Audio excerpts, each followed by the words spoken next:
Hello friends, എല്ലാവർക്കും അർച്ചന ചേച്ചി LLB സീരിയലിൻ്റെ ലേറ്റസ്റ്റ് എപ്പിസോഡ് റിവ്യൂയിലേക്ക് സ്വാഗതം. അങ്ങനെ ചന്ദ്രയെ സെല്ലിനകത്താക്കാനായി പോവുകയാണ്. എന്നാൽ താൻ അതിലേക്ക് കയറില്ലെന്ന് ചന്ദ്ര അങ്ങനെ പറയാണ്. അപ്പോഴേക്കും അങ്ങോട്ടേക്ക് ACP വരുന്നുണ്ട്. അതിൽ നിന്നിറങ്ങിയ ACP അവിടെയുള്ള ഒരു പോലീസുകാരനോട് ചോദിക്കുന്നുണ്ട്, മറ്റും ഫിനാൻസ് കേസിലെ മുഖ്യപ്രതിയെ കൊണ്ടുവന്നോ എന്ന് ചോദിക്കുമ്പോൾ ആ പോലീസുകാരൻ പറയുന്നുണ്ട്, ആ കൊണ്ടുവന്നു മേഡം, ആ സ്ത്രീ വന്നപ്പോൾ തന്നെ എല്ലാം മുടയാണെന്ന് പറയുമ്പോൾ ACP പറയുന്നുണ്ട്, അവളുടെ മുട ഞാൻ തീർത്തു കൊടുക്കാമെന്ന് പറഞ്ഞ് അങ്ങനെ പോലീസ് സ്റ്റേഷനകത്തേക്ക് പോവുകയാണ്. ആണെങ്കിൽ അച്ചുവിനോട് പറയുന്നുണ്ട്, കോടതിയിൽ ഇതിനെല്ലാം എൻ്റെ ഭർത്താവ് കൊണ്ട് സമാധാനം പറയിപ്പിക്കും, ആളിക്കത്തട അണയാൻ പോകുന്ന തീ ആളിക്കത്തും, അത് ശരിയാണെന്ന് ചന്ദ്ര അങ്ങനെ പറയാണ്. അച്ചുപ്പ പറയുന്നുണ്ട്, ഇവരെ പിടിച്ച് സെല്ലിനകത്താക്കുക എന്ന്. രണ്ട് വനിതാ പോലീസുകാരും കൂടി ചേർന്ന് ചന്ദ്രയെ സെല്ലിനകത്തേക്ക് ആക്കാൻ പിടിക്കുന്ന സമയത്ത് ചന്ദ്ര പറയുന്നുണ്ട്, എന്നെ തൊട്ടു പോകരുത് പറഞ്ഞുകൊണ്ട് അതിൽ നിന്നും കുതറി മാറി നിൽക്കുകയാണ്. ഇത് കണ്ടുകൊണ്ടാണ് ACP അങ്ങോട്ടേക്ക് വരുന്നത്. ACP എന്നിട്ട് പറയുന്നുണ്ട്, സ്റ്റോപ്പ് ഇറ്റ്, ഇതാണ് നിങ്ങളുടെ പ്രശ്നമെന്ന് ചന്ദ്രയോട് അങ്ങനെ ചോദിക്കുകയാണ്. ചന്ദ്ര ഇപ്പൊ പറയുന്നുണ്ട്, ലോക്കപ്പിൽ ഇടാൻ പറ്റത്തില്ല മേഡം, പോലീസിന്റെ ദേഹത്ത് തൊട്ടാൽ വിവരം അറിയും, പ്രശസ്തനായ ഒരു ക്രിമിനൽ വക്കീലിന്റെ ഭാര്യയാണെന്ന് ചന്ദ്ര അങ്ങനെ പറയുമ്പോൾ ACPക്കാണെങ്കിൽ ദേഷ്യം വന്ന് ചന്ദ്രയുടെ കരണത്തടിക്കുകയാണ്. എന്നിട്ട് പറയുന്നുണ്ട്, പോലീസ് സ്റ്റേഷനിലാണോടി നിന്റെ വയലൻസ് കാണിക്കുന്നത്? പോലീസിനെ നീ കുരങ്ങ് കളിപ്പിക്കാൻ നോക്കിയതാണോ? അറസ്റ്റ് ചെയ്യാൻ വന്നപ്പോ നീ വാതിലടച്ച് വേഗം റൂമിന്റെ ഉള്ളിൽ ഇരുന്നത് പോലീസുകാർ പുല്ലാണെന്ന് കരുതിയോ? നീ ആ കേസിൽ നിന്നെ വെറുതെയല്ല അറസ്റ്റ് ചെയ്തത്, ആര് സാക്ഷി ആര് ഇരയാര് എന്നൊക്കെ കൃത്യമായി കണ്ടെത്തിയിട്ട് തന്നെയാണ് നിന്നെ അറസ്റ്റ് ചെയ്തത്. കേസിലെ മുഖ്യപ്രതി നീ തന്നെയാണ്. എന്താ ലോക്കപ്പിൽ കിടക്കാൻ വയ്യേ? ഇനി അതിൻ്റെ ഉള്ളിൽ കിടക്കുമ്പോൾ AC-യും കട്ടിലും ബെഡും എല്ലാം വേണോ?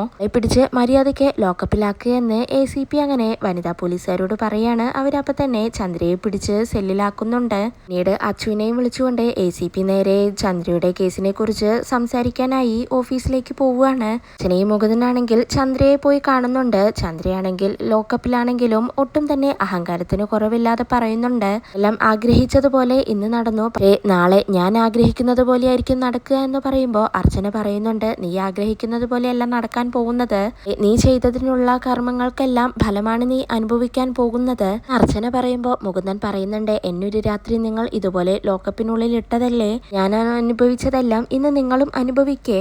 മുകുന്ദൻ പറയുമ്പോൾ ചന്ദ്ര പറയുന്നുണ്ട്, ഡാ നീ സൂക്ഷിച്ചോ, കേസിൽ നിന്ന് ഞാൻ ഊരിപ്പോരും, അതോടെ നിന്റെ അനിയന്റെ തൊപ്പി തെറിക്കും, അന്ന് ഇതേ സ്ഥാനത്ത് നീ തിരിച്ചു വരേണ്ടി വരും, അന്ന് ഞാനായിരിക്കും മാപ്പ് സാക്ഷി.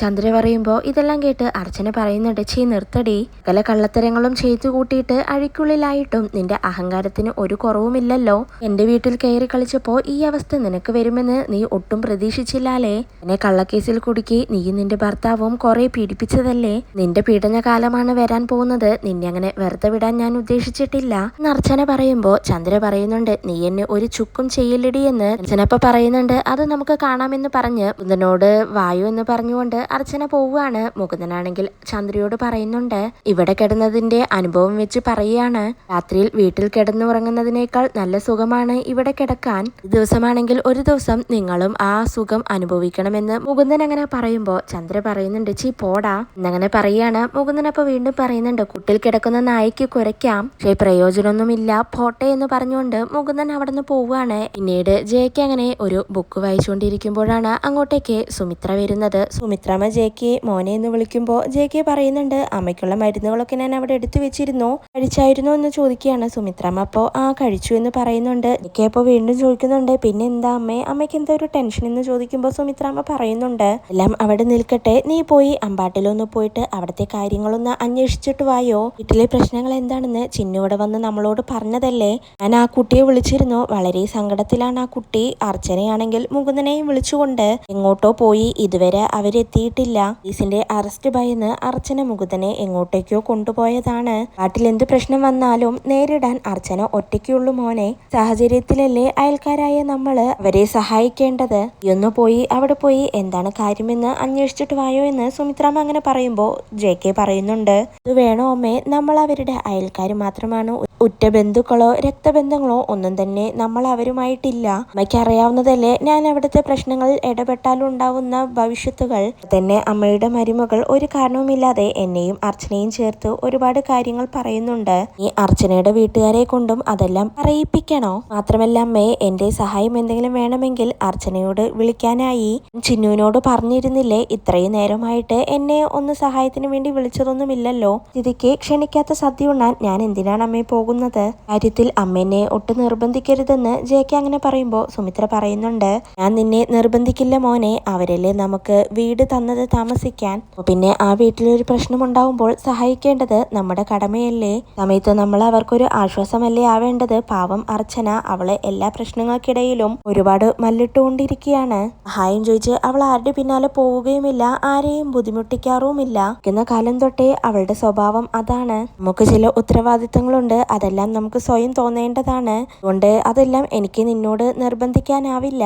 ഇപ്പോ നീയെല്ലാം നിന്റെ ഇഷ്ടം പോലെ ചെയ്യുമെന്ന് സുമിത്രാമ്മ അങ്ങനെ പറയുമ്പോൾ ഒന്നും മിണ്ടാതെ അങ്ങനെ റൂമിലേക്ക് കയറി പോവുകയാണ്. അങ്ങനെ രാത്രിയിൽ വിജയ് ശങ്കർ ലോക്കപ്പിൽ കിടക്കുന്ന ചന്ദ്രയെ കാണാനായി വരികയാണ്. ചന്ദ്രയെ അങ്ങനെ ലോക്കപ്പിൽ കാണുന്നത് വിജയ് ശങ്കറിന് ഒട്ടും തന്നെ സഹിക്കുന്നില്ല. എന്നാൽ ചന്ദ്രയാണെങ്കിൽ വിജയ് ശങ്കറിനോട് ദേഷ്യപ്പെടുകയാണോ? ഓ, നിങ്ങൾ ഇപ്പോഴാണോ വരുന്നത്? വന്നാലും മതിയായിരുന്നല്ലോ, ഞാൻ ഇന്നൊരു ദിവസം ഇവിടെ കിടക്കണമെന്നുള്ള നിങ്ങളുടെ ആഗ്രഹം നടന്നു കിട്ടുമായിരുന്നല്ലോ എന്ന് ചന്ദ്ര അങ്ങനെ പറയുമ്പോൾ വിജയ് ശങ്കർ പറയുന്നുണ്ട്, ചന്ദ്രേ, ഞാൻ മനഃപൂർവ്വം വൈകിയതല്ല, ഓരോ കാര്യങ്ങൾക്ക് വേണ്ടി ഓടി നടക്കുകയായിരുന്നു. അങ്ങനെ വിജയ് ശങ്കർ പറയുമ്പോൾ ചന്ദ്രയ്ക്കാണെങ്കിൽ അതൊന്നും ഉൾക്കൊള്ളാൻ കഴിയുന്നില്ല. നിങ്ങൾ എന്ത് ശ്രമമാണ് ചെയ്തത്? എന്നിട്ട് അതെല്ലാം വിജയിച്ചോ? എന്താ നിങ്ങൾ അച്ചുവിന്റെ കാലു പിടിക്കാനായി വന്നതാണോ? ഈ പോലീസ് അറസ്റ്റ് ചെയ്യാൻ നേരം നിങ്ങൾ ഇങ്ങനെയൊന്നല്ലല്ലോ എന്നോട് പറഞ്ഞത്. അറസ്റ്റ് ചെയ്ത് ഇങ്ങോട്ടേക്ക് കൊണ്ടുവരുന്ന നേരം നിങ്ങൾ കോടതിയിൽ നിന്ന് ജാമ്യം എടുക്കാമെന്നല്ലേ പറഞ്ഞത്? എന്നെ പ്രലോഭിപ്പിച്ചിട്ടല്ലേ നിങ്ങൾ പോലീസുകാരോടൊപ്പം എന്നെ വിട്ടത്? ഇപ്പൊ എന്റെ അവസ്ഥ ഇതായില്ലേ? എന്നെ കൊണ്ട് ക്ഷമിക്കാനാവില്ല വിജയേട്ട, ഒരു നിമിഷം പോലും എനിക്ക് ഇതിനകത്ത് കിടക്കാൻ പറ്റില്ല. ഞാൻ അപമാനിക്കപ്പെട്ടു. അർച്ചനയുടെയും മുകുന്ദന്റെയും മുന്നിൽ തന്നെയാണ് എന്നെ ഇങ്ങോട്ടേക്ക് കൊണ്ടുവന്നത്. അവിടെ മുന്നിൽ വെച്ച് ACP എന്നെ അടിക്കുകയും ചെയ്തു എന്നെല്ലാം ചന്ദ്ര അങ്ങനെ പറയുമ്പോൾ വിജയ് ശങ്കർ അതെല്ലാം കേട്ട് ആകെ ഷോക്കായി അങ്ങനെ നിൽക്കുകയാണ്. ചന്ദ്ര വീണ്ടും പറയുന്നുണ്ട്, അവരെല്ലാവരും ഗൂഢാലോചന നടത്തിയാണ് എന്നെ ഇവിടേക്ക് കൊണ്ടുവന്നത്. ഇത് എനിക്ക് ക്ഷമിക്കാനായി കഴിയില്ല. ഇതിനെല്ലാം എനിക്ക് പകരം ചെയ്തേ പറ്റൂ. പിന്നെ എന്നെ കോടതിയിൽ കൊണ്ടുപോയി ജാമ്യം എടുത്തേ പറ്റൂ. ഇത്രയും നേരം നിങ്ങൾ വരാൻ വൈകിയത് തന്നെ അനാസ്ഥയാണ്. നിങ്ങൾ എന്താണ് ഇത്രയും വൈകിയത്? വല്ല ലക്ഷങ്ങൾ കിട്ടുന്ന കേസാണെങ്കിൽ നിങ്ങൾ ഇതുപോലെ ചെയ്യുമായിരുന്നോ? എന്റെ കേസിൽ നിന്നും വക്കീൽ ഫീസ് കിട്ടില്ല, അതുകൊണ്ടല്ലേ നിങ്ങൾ ഇങ്ങനെ ചെയ്യുന്നത്? ഇനി ഒന്നും കേൾക്കണമെന്നില്ല, എന്നെ എത്രയും പെട്ടെന്ന് ഇവിടെ നിന്നും ഇറക്കണം. എന്നിട്ട് വേണം നീ തല്ലിയ ആ ACPയുടെയും അച്ചുവിന്റെയും തൊപ്പി തെറിപ്പിക്കാൻ. നാട്ടുകാരുടെ മുന്നിൽ വെച്ചിട്ടാണ് ACP എന്നെ തല്ലിയത്. ഞാൻ ആകെ നാണം കെട്ടു. ഇതിനൊന്നും പകരം ചോദിക്കാൻ പറ്റിയില്ലെങ്കിൽ ഞാൻ ചാവുന്നതാണ് നല്ലതെന്ന് ചന്ദ്ര അങ്ങനെ പറയാണ്. ശങ്കർ അപ്പോ ചന്ദ്രയെ ആശ്വസിപ്പിക്കുന്നുണ്ട്, വിഷമിക്കാതെ, നമുക്കെല്ലാം ശരിയാക്കാം. ഞാൻ നിന്നെ ഇവിടെ നിന്ന് ഇറക്കി കൊണ്ടുപോകാൻ പറ്റുമോ എന്നൊന്ന് ശ്രമിച്ചു നോക്കട്ടെ. അച്ചുവിനെ കണ്ടിട്ട് ഞാൻ വരാമെന്ന് പറഞ്ഞ് വിജയശങ്കർ അങ്ങനെ അച്ചുവിന്റെ ഓഫീസിലേക്ക് പോവുകയാണ്. പിന്നീട് അച്ചുവിനോട് വിജയശങ്കർ പറയുന്നുണ്ട്, ചന്ദ്രയെ നീ അറസ്റ്റ് ചെയ്തതിൽ ഞാൻ നിന്നെ കുറ്റപ്പെടുത്തുന്നില്ല. എന്റെ സ്ഥാനത്ത് ഞാനാണെങ്കിലും ഇങ്ങനെ ചെയ്യൂ. നിന്റെ ഇഷ്ടപ്രകാരം നടന്നതല്ലല്ലോ. ACP ഓർഡർ ഇട്ടാൽ പിന്നെ നിനക്കതിൽ എന്ത് ചെയ്യാനാവും?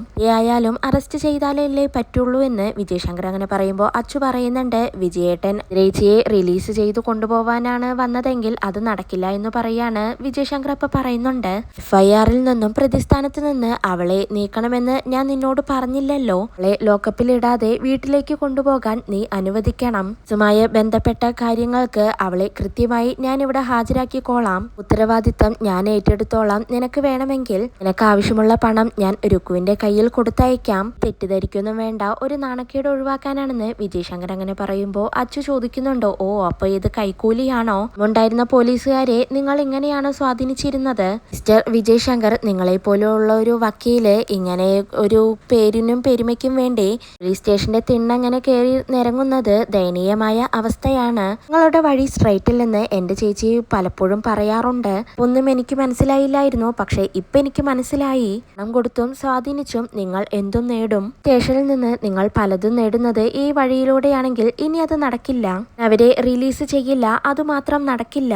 വേണ്ടി നിങ്ങൾ ഇവിടെ ഇരിക്കണമെന്നില്ലെന്ന് അച്ചു അങ്ങനെ പറയുമ്പോൾ വിജയശങ്കർ പറയുന്നുണ്ട്, നീ സ്റ്റേഷൻ ജാമ്യം തന്നില്ലെങ്കിൽ കോടതിയിൽ പ്രസന്റ് ചെയ്യേ, അവിടെ വെച്ച് ഞാൻ ചന്ദ്രയ്ക്ക് ജാമ്യം എടുത്തോളാം എന്നങ്ങനെ പറയാണ്. അച്ചു അപ്പൊ പറയുന്നുണ്ട്, കോടതി സമയം കഴിഞ്ഞു പോയില്ലേ, ഇനി എന്ത് ചെയ്യാനാണ്? 4 ദിവസത്തേക്ക് കോടതി അവധിയാണ്, അത് കഴിയണ്ടേ? അത് കഴിഞ്ഞിട്ട് കോടതിയിൽ ഹാജരാക്കാമെന്ന് അച്ചു അങ്ങനെ പറയുമ്പോൾ വിജയശങ്കറിന് ദേഷ്യം വരികയാണ്. ടേബിളിൽ കൈകുത്തിക്കൊണ്ട് വിജയശങ്കർ പറയുന്നുണ്ട്, ഡാ, ഭാര്യയെ 4 ദിവസം പോലീസ് കസ്റ്റഡിയിൽ വെക്കാനാണോ നിന്റെ ഉദ്ദേശം? നിയമം എന്താണെന്ന് അറിയില്ല, പഠിപ്പിച്ചു തരാം ഞാൻ അതെന്താണെന്ന്. കോടതി സമയം കഴിഞ്ഞാലും അടിയന്തരമായി പ്രതിയെ മജിസ്ട്രേറ്റിനു മുന്നിൽ ഹാജരാക്കാം. അവിടെ നിന്നും പ്രതിക്ക് ജാമ്യമെടുക്കാനുള്ള റൈറ്റ് ഉണ്ട്. അവിടെ നിന്ന് ജാമ്യമെടുക്കാൻ പോവുകയാണ്. നീ ചന്ദ്രയെ മജിസ്ട്രേറ്റിന് മുന്നിലേക്ക് കൊണ്ടുവാ, അവിടെ വെച്ച് കാണാമെന്ന് വിജയ് ശങ്കർ അങ്ങനെ പറയുമ്പോൾ അച്ചു പറയുന്നുണ്ട്, എന്നാ അങ്ങനെ ആകട്ടെ, രാത്രിയിൽ നിങ്ങൾക്ക് എന്തെങ്കിലും ചെയ്യാൻ പറ്റുമെങ്കിൽ നിങ്ങൾ ചെയ്യേ, ജാമ്യാപേക്ഷ കൊടുക്കുകയാണെങ്കിൽ ഞാൻ കസ്റ്റഡി അപേക്ഷ കൊടുക്കാം എന്നങ്ങനെ അച്ചു പറയുമ്പോൾ വിജയ് ശങ്കർ അച്ചുവിനോട് വീണ്ടും വെല്ലുവിളിക്കുകയാണ്. നീ എന്താ ചെയ്യാൻ പറ്റുകയെന്ന് വെച്ചാൽ നീ ചെയ്യേ, നിന്റെ തൊപ്പി ഞാൻ തെറിപ്പിക്കും, നിന്റെ ദിവസങ്ങൾ എണ്ണപ്പെട്ടു കഴിഞ്ഞു, ഇനി നിനക്ക് ഈ പോലീസ് വേഷത്തിൽ ഇരിക്കാനായി പറ്റില്ല എന്നെല്ലാം പറഞ്ഞു അച്ചുവിനെ വെല്ലുവിളിച്ചുകൊണ്ട് വിജയ് ശങ്കർ അവിടെ നിന്നും പോവാനായി നിൽക്കുമ്പോൾ അച്ചുവും ഒട്ടും വിട്ടുകൊടുക്കാതെ വിജയ് ശങ്കറിനോട് ഏറ്റുമുട്ടുകയാണ്. അതിനുശേഷം വിജയ് ശങ്കറും അസിസ്റ്റന്റ് വക്കീലായ രവിയും കൂടി ചന്ദ്രയ്ക്ക് ജാമ്യമെടുക്കാനായി മജിസ്ട്രേറ്റിന് മുന്നിൽ കൊണ്ടുവന്ന് ജാമ്യാപേക്ഷ കൊടുക്കുകയാണ്. പിന്നീട് പോലീസ് സ്റ്റേഷനിൽ നിന്നും ചന്ദ്രയെ കൊണ്ടുവരുന്നത് വെയിറ്റ് ചെയ്തുകൊണ്ട് നിൽക്കുകയാണ് അവര് പുറത്തങ്ങനെ.